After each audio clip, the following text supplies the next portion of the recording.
안녕하세요. 오늘 소개해드릴 작품은 김선영 작가의 시간을 파는 상점 2입니다. 김선영 작가는 어렸을 적부터 소설에 대한 관심이 많아 일찍이 진로를 정하고 서울예술대학에 진학하고 첫 자신이 썼던 단편 소설들을 묶은 소설집 밀레가 대전일보에 등단되며 첫 작품을 알리는 계기가 되었습니다.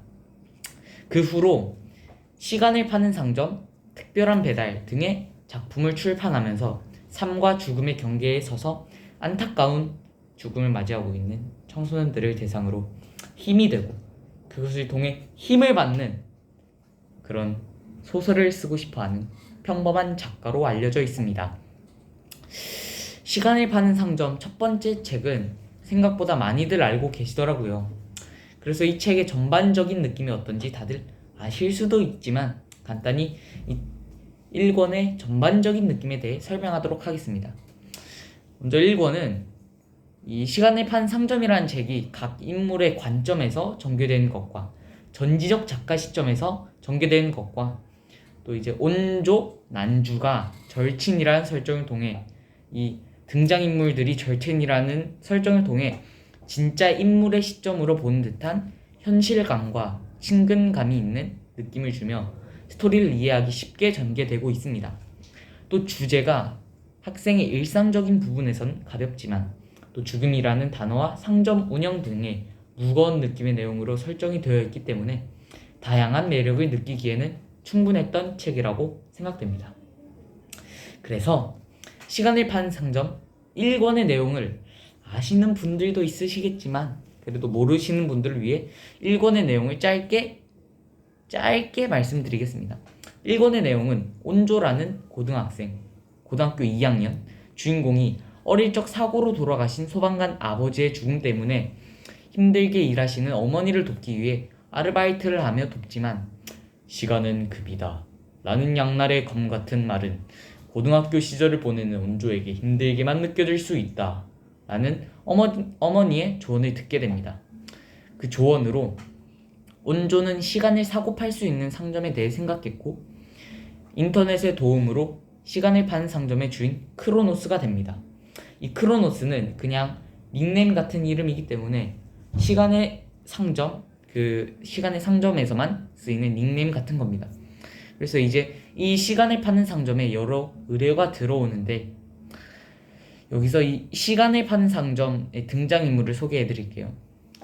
먼저 주인공 온조, 그 친구 난주, 이현, 강토 등으로 내 곁에라는 의뢰자의 의뢰와 관련돼 있는 PMP 사건을 중심으로 이야기가 흘러갑니다. 그러면 이제 1권의 내용은 간단히 아시겠죠? 그리고 이어서 2권의 내용은 1권에 나온 온조, 난주, 이현에서 혜지라는 아이가 추가되면서 이들의 갈등과 협력이 주를 이루게 됩니다. 먼저 부당의 꼴을 당한 것처럼 보이는 학교 지킴이 아저씨의 무고함을 증명하는 것으로 이야기가 시작되는데요. 문제는 이 부당해고 사건 이전에 일어난 한 가지 사건 때문입니다. 이 학교엔 한 학생이 자살하는 안타까운 일이 있었는데 학교는 이를 감추기 위해 학교에 나무를 심었지만 학생들은 그 자리에 죽은 친구를 기리기 위해 돌탑을 쌓기 시작했고 학교 지킴이의 역할을 계기로 학생들은 그 학교 지킴이 아저씨를 가위손 아저씨라고 부르게 되었지만 학교 지킴이 아저씨는 학교에서 해고를 하게 됩니다. 그 이유는 이제 그 죽은 학생이 자살을 한 학생이 1권의 PMP 사건의 가해자 즉 범인이었고 그 사실이 알려지면서 학교는 학교의 이미지를 위해서인지 어떤 이유에서인지 감추려 하는 그런 모습을 보입니다. 그래서 학교라는 시설에서의 주인은 학생이 되어야 했지만 정작 그 희생양들은 학생이 되고 어른들은 권력을 이용해 학생의 의견을 짓밟는 모습이 보입니다. 이에 무시당한 것 같은 느낌을 받은 학생은 학교의 권위자들에게 들고 일어나서 시위를 하게 되고 그중 시간을 파는 상점 멤버들이 중심이 되어서 시위를 선동하게 됩니다. 과연 학교 지킴이 아저씨는 학교에서 가위손 아저씨로 불리며 학교에 남게 될지, 부당한 해고를 받아 어른들의 권력에 학생들이 무너질지 지켜보시면서 읽으면 좋을 중점이 될 것 같습니다. 저는 이 책을 읽으면서 많은 에피소드들이 있었지만 그 중에 아직 제가 소개하진 않았지만 숲속의 비단이라는 에피소드가 제게는 감명 깊은 부분이었습니다. 이 에피소드는 어느 마을 귀퉁이에 사는 한 부부와 그 딸의 의뢰로 시작이 되는데, 이 이현이라는 등장인물이 그 딸의 아버지와 이야기를 하는 장면에서 아버지는 불의의 사고로 몸에 마비가 와서 누워있지만 그의 아내는 포기하지 않고 매일매일을 비단으로 옷을 짜는 일을 하며 돈을 버는데, 참 이 아내가 힘들 법도 한데 힘든 티를 전혀 내지 않고 이렇게 꿋꿋이 돈을 벌어가는 이 아내의 사랑이 정말 가슴 뭉클한 장면이 아니었나 싶습니다.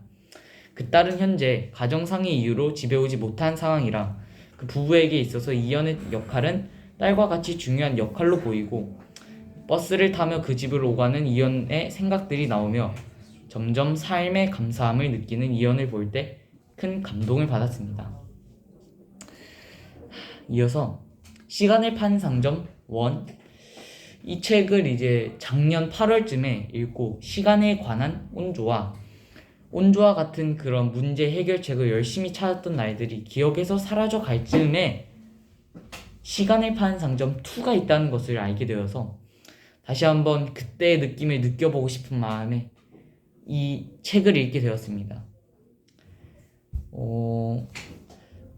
만약 책을 좋아하는 사람이나 저와 같이 책을 많이 읽지는 않지만 막상 읽으면 재밌어하는 분, 또는 책을 통해서 여러 생각을 하게 되고 배움을 얻는 사람에게는 청소년 문학 책에 걸맞는 많은 생각과 사고를 할 수 있는 기회가 되지 않을까, 이런 생각이 됩니다.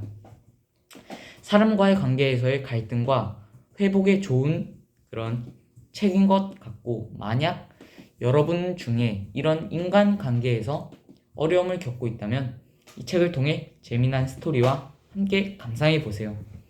무료한 일상에서 활기를 찾고 싶다면 이 책을 읽으세요! 라고 말하고 싶지만 솔직히 말해서 그 정도로 재미있거나 유익하진 않는데 그래도 한 번쯤은 읽을 만한 책입니다. 너무 기대하고 보시면 기대 미만일 수 있으니 기대는 적당하게, 약간 요 정도 적당하게 하시고 감상해 보시면 정말 재밌는 그런 책이 될 수 있지 않을까 싶습니다.